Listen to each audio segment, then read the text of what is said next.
जी अस्सलाम वालेकुम students. Chapter number one के एमसीक्यूज, इनर और आउटर एमसीक्यूज, एक्सरसाइज वाले जो एमसीक्यूज हैं वो, और उसके अलावा जो पेपर में अब तक पेपर में एमसीक्यूज आ चुके हुए हैं वो हम सब डिस्कस करेंगे और मैं आपको एक्सप्लेन करूंगा। और उम्मीद करता हूं कि आप हमारी वीडियो से फ़ायदा उठाएंगे। और ये वीडियो प्लीज़ आप अपने दोस्तों तक सब तक शेयर करें, ज़्यादा से ज़्यादा दोस्तों को शेयर करें।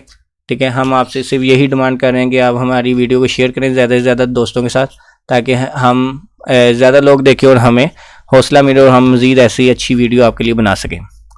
चलें जी, हम शुरू करते हैं। चैप्टर नंबर 1 है, उसका एमसीक्यूज है इंट्रोडक्शन में। The idea of the matrices किसने पेश किया था? ऑथर कैडली ने। ठीक है, Arthur Cayley introduce the theory of the matrices in 1858। ये इंट्रोडक्शन के अंदर से आपको एमसीक्यूज आए हैं और वो आपको इंट्रोडक्शन बाकी भी पढ़ लीजिएगा, मजीद भी इसमें से एमसीक्यूज बन सकते हैं। ऑर्डर ऑफ दिस, ऑर्डर कहते हैं नंबर ऑफ रो पहले लिखते हैं, बाय नंबर ऑफ कॉलम बाद में लिखा जाता है। ठीक है, तो रो कितनी है इसमें? 1 2 3, और कॉलम कितने? 1, ऊपर से नीचे कॉलम होता है, तो 3/1 इसका ऑर्डर है। A square matrix M, M square matrix है, is said to be a skew symmetric. Skew symmetric तब कहते हैं जब उसका ट्रांसपोज माइनस के बराबर आ जाए।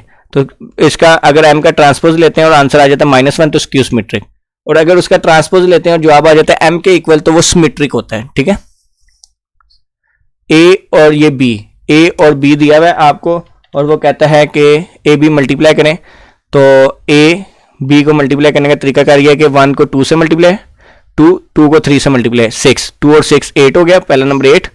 फिर 1 को 0 से मल्टीप्लाई 0, 2 को 1 से मल्टीप्लाई 2, तो 8 और 2 आंसर आ गया। सिंपल मल्टीप्लिकेशन है और 1.4 एक्सरसाइज में से आई है। ये 1 को 5 से मल्टीप्लाई 5, 2 को मल्टीप्लाई 4 से -8, तो 5 - 8 -3 आंसर आ गया।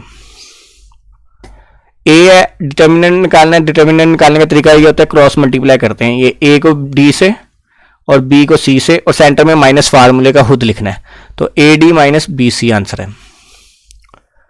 कहता है ये सिंगुलर है कि नहीं? ये सिंगुलर है, एक्स का आंसर निकालें। सिंगुलर का मतलब है कि इसका डिटर्मिनेंट जब फाइंड आउट करेंगे वो इक्वल टू 0 होगा। 3 को x से मल्टीप्लाई किया तो 3x, इसको इससे मल्टीप्लाई किया तो 2 × 6 12 -12, और फार्मूले का माइनस तो वो +12 हो गया, तो 3x + 12 इज इक्वल टू 0। तो 12 को इक्वल के दूसरी तरफ ले गए, -12 हो गया, और 3 को फिर उधर जाके डिवाइड कर दिया, तो 12 से 3 डिवाइड हुआ तो 4 आंसर आ गया। एडजॉइंट ऑफ दिस, एडजॉइंट में क्या करते हैं कि आपने सिर्फ ये डायगोनल के एलिमेंट्स चेंज कर देने हैं, डी उधर चला जाएगा, ए इधर आ जाएगा, और बाकी जो बचे हैं इन दोनों के सिंबल बदल देने हैं, तो सी राइट ऑप्शन।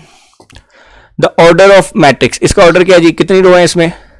1 रो है, कॉलम कितने ऊपर से नीचे 2 हैं, तो 1/2। अच्छा, ये बाय की जगह पे मल्टीप्लाई भी लिखा हुआ आ सकता है, मल्टीप्लाई का सिंबल, लेकिन उसे हम क्रॉस पढ़ते हैं। Which is the order of a square matrix, square matrix का ऑर्डर क्या होता है जी? कहता है 2/2 होता है, जितनी रो उतनी कॉलम। ऑप्शन में 3/3 भी लिखा हुआ आ सकता है, जितनी रो उतनी कॉलम, ये याद रखिएगा। ये इक्वल है, आपने ए का आंसर निकालना है, तो पहला नंबर पहले नंबर के बराबर है। a + 3 = -3, तो -3 जब उधर जाएगा तो -3 और -3 -6 आंसर है। इसमें देखें जी, यहां पर डायगोनल में नंबर्स हैं, डायगोनल में नंबर्स हो तो उसे स्केलर मैट्रिक्स कहते हैं, सेम नंबर हो तो स्केलर मैट्रिक्स कहते हैं। ठीक है, ऑर्डर ऑफ ट्रांसपोज, कहता है इसके ट्रांसपोज का ऑर्डर, ट्रांसपोज लेंगे तो ये कॉलम रो में बदल जाएगा, ये रो कॉलम भी क्या बदल जाएगा? रो में। या आप यूं समझ लेंगे इसका ऑर्डर क्या है इस टाइम? 1 2 3 रो है, और कॉलम कितने हैं? 2। 3 रो 2 कॉलम है, लेकिन इसके ट्रांसपोज उल्ट हो जाएगा, 2 रो और 3 कॉलम हो जाएंगे, 2 रो और 3 कॉलम। राइट ऑप्शन मैं आपको ये लगा रहा हूं, पहले इसका गलत लगा हुआ था ऑप्शन। ठीक है, ये क्लियर।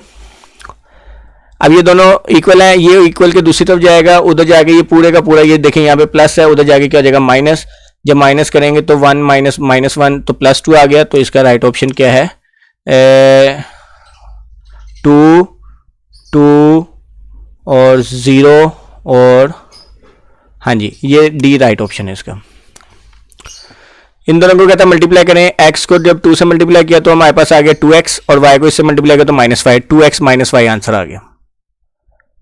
कहता है इक्वल टू 0 x का आंसर निकालेंगे, सवाल पहले भी आ चुका है, इसको इससे मल्टीप्लाई करेंगे 2x, और इसको इससे मल्टीप्लाई करेंगे 18, और सेंटर में माइनस फार्मूले का 2x - 18, और इक्वल के जब दूसरी तरफ जाएगा तो +18 हो जाएगा, 2x = 18, और जब 2 उधर जाके डिवाइड होगा तो 18 / 2 यानी कि 9 आंसर आ गया। एडजॉइंट ऑफ दिस, एडजॉइंट में क्या कहते हैं, ये इनकी जगह बदल देनी है, -1 उधर चला जाएगा, 1 इधर आ जाएगा, क्लियर।